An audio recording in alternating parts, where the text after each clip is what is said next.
Eden was created partly because the board of directors had come together to work on a fair housing campaign in the state of California that failed. It didn't work out, but they had a kind of tenacity to them that made them just not ever quit. You know, we put all this effort. We need to keep our collective energy going in this movement to do something good for the community.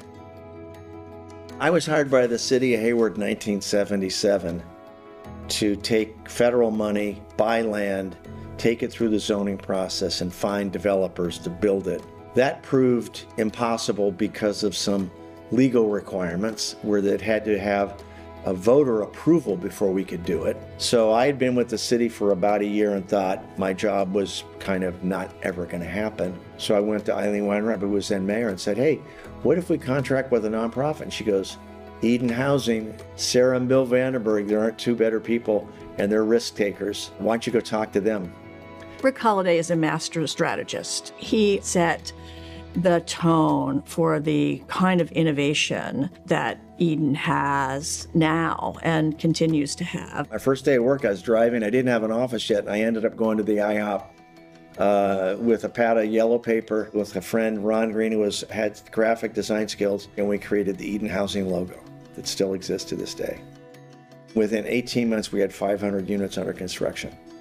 The willingness to just get after a problem and try to solve it to create more housing is really what made Eden unique when I first found them, and it does still today. I actually started with Eden as a project manager. I remember hiring Carol Galante as the first project manager. They miraculously agreed to hire me. When I first got there, being on a construction site and managing all men, I had to say, hey, I control the money, so you need to explain the problem to me so we can fix it together, not just talk over me, which was easy for people to do when you were a 27-year-old woman. She was a special talent to work with, and then she took Eden to places that I couldn't have imagined.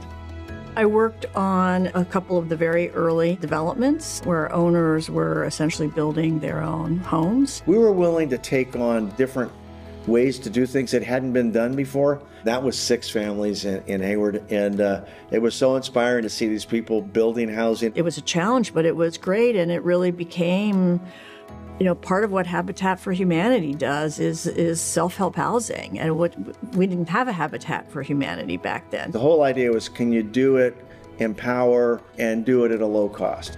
When I got the job in 2001, I got to step into the shoes that Kathy Marshall and Carol Galante and Rick Holliday had left behind for me. So really, I was building off of a platform that was really strong to begin with. It's an amazing journey. It's been great to have been a small part of the beginning.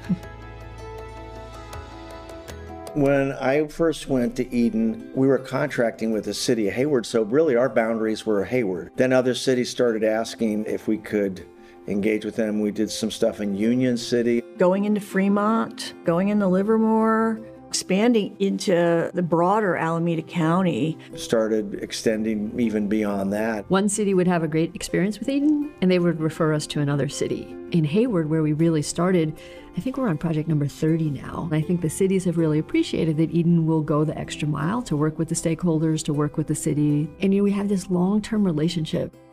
When I think about the thing that I did that wasn't really something my predecessors had to worry about, is I made good on the promise of long-term, high-quality, permanently affordable housing. I look at Linda sometimes now and I really feel some of her frustrations because sometimes it's so much harder than when I was starting. We were 35 years old when I got there, and we had a portfolio that actually had been built 2 decades before me.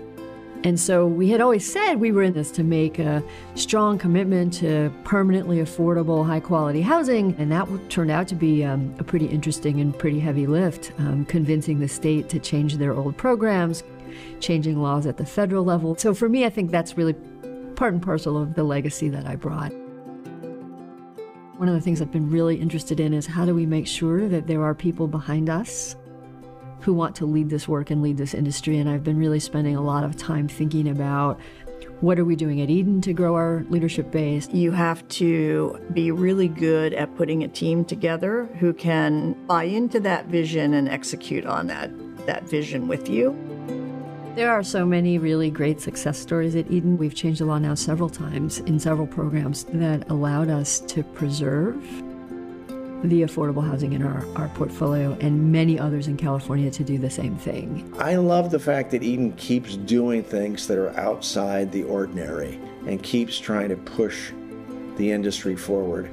Kathy really did some stuff that was innovative for the field. In 1996, HUD had the first national demonstration project for service coordination in senior housing, because what HUD was seeing is that seniors couldn't afford to go to assisted living and they were getting frailer in their independent settings. And so Kathy actually was led nationally to create a model program to help seniors age in place. And so that's how our resident services programming started. It started with seniors in buildings like Josephine Lum Lodge and Eden Issei Terrace. It's amazing the quality of life we've been able to build by not just providing a home, but also providing access to services. In the perfect world, if we accomplish our goal in 55 years, California won't have an affordable housing problem. We've always viewed advocacy and policy as critical to solving this problem. That's part of what Eden needs to do to be successful, is to continue to be involved in those efforts to make the external environment more receptive to the work that Eden is doing.